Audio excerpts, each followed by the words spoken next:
All right, let's talk about getting diagnosed with ADHD and autism much later in life. If you are new around here, my name is Haley. I am a theater and music teacher and performer, and my little cozy corner of the internet, we practice all things self-care to make life more magical, even when it doesn't feel particularly magical. Okay, so when I started on this journey, it was fall of 2021, and that started the several month journey of self-diagnosis.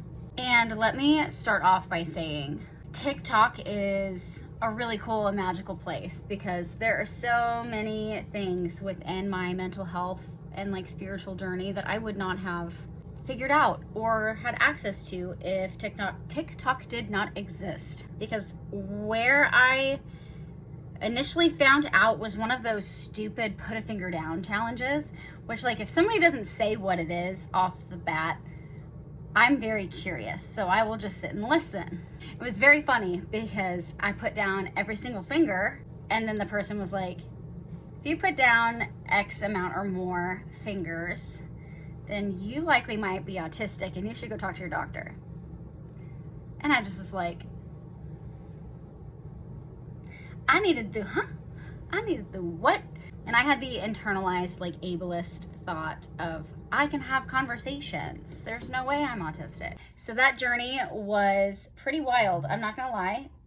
It took me several months of research. Let me just like say it. Several months of research before I was like, actually comfortable, actually genuinely identifying with a self-diagnosis of autism. I fully came to terms with it in early 2022.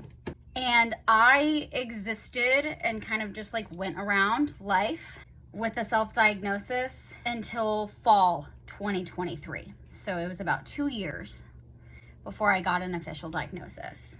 And that official diagnosis, boy, that was a process.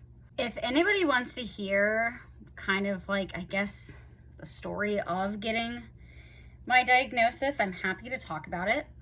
For now, all I will say is getting my formal diagnosis was an immense privilege. I recognize and know how much of a privilege it was to be able to get a formal diagnosis. And I will just say the process of getting the diagnosis, all of the tests that I went under, it was exceptionally exhausting. This process has been very wild. I'm not gonna lie. The process has been both rewarding because I finally have answers on like who I am as a person. It's also really nice to know that I am not crazy. And while it has been rewarding, it also has been deeply painful like process as well. The process has been so deeply painful because it is a really hard pill to swallow when you look at your life and to know that you've been failed by so many people for just about the entirety of your life. I will say that I have had a lot of aha moments, which has been pretty interesting. I even still have aha moments to this day. So this process has been very much a journey of like deep reflection. So this deep reflection has been kind of like I have had to look back on several decades of my life and learn and understand that the way that I was taught how to do things were from a neurotypical lens and have inherently, since birth, have never worked for me. I have had to do a lot of relearning of things, and doing that in your late 20s and early 30s it's both exhilarating because I finally understand myself, but it is also deeply devastating at the same time. And I feel like any other like late diagnosed neurodivergent person can absolutely understand that. Understanding that the way that I was taught to communicate with the world and exist within the world because I am just wired differently, I was taught wrong. I was taught in a way that does not actually align with who I am. On the flip side, I am a theater girly. I have been my entire life, and I've always been an avid reader. I was set up for success in that way. That did set me up for success in terms of presenting neurotypical normal.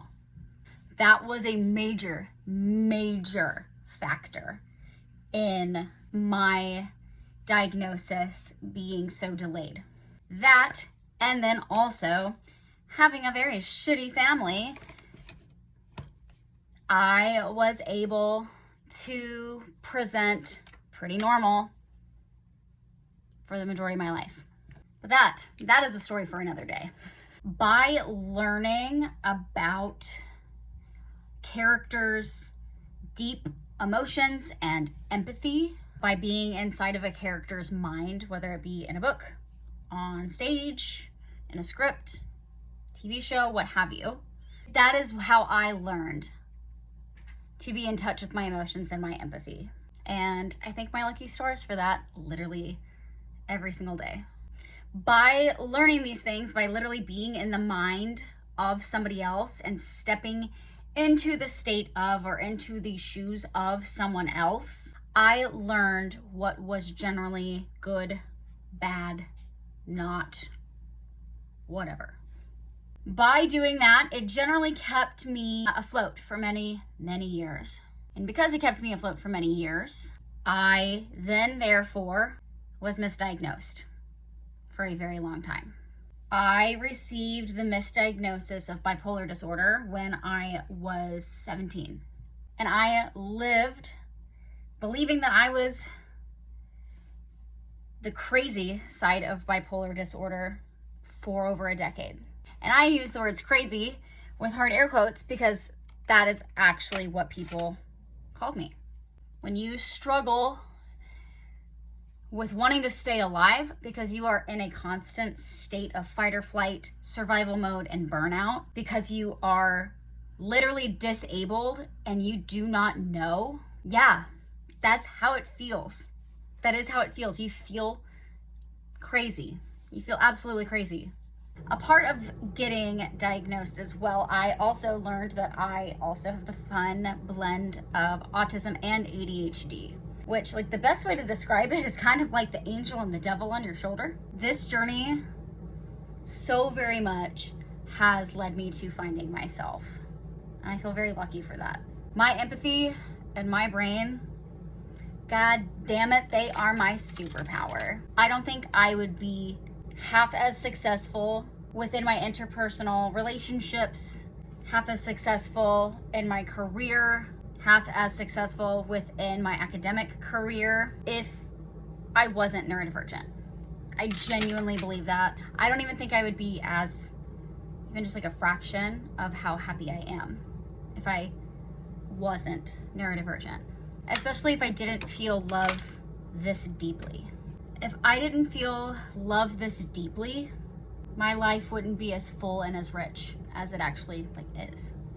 And what I spent so many decades fighting, how much I deeply love people, how much I love my things, the silly things I collect, my love of Taylor Swift, my love of Halloween, my love of theater.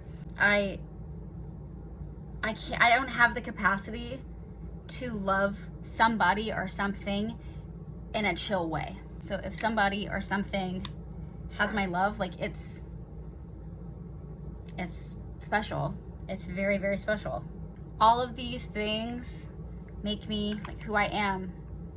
And seriously, I wouldn't want to be anything else. I feel very lucky to finally be at a place in my life where I'm very much in touch with who Haley is, deep to her core, and that's huge.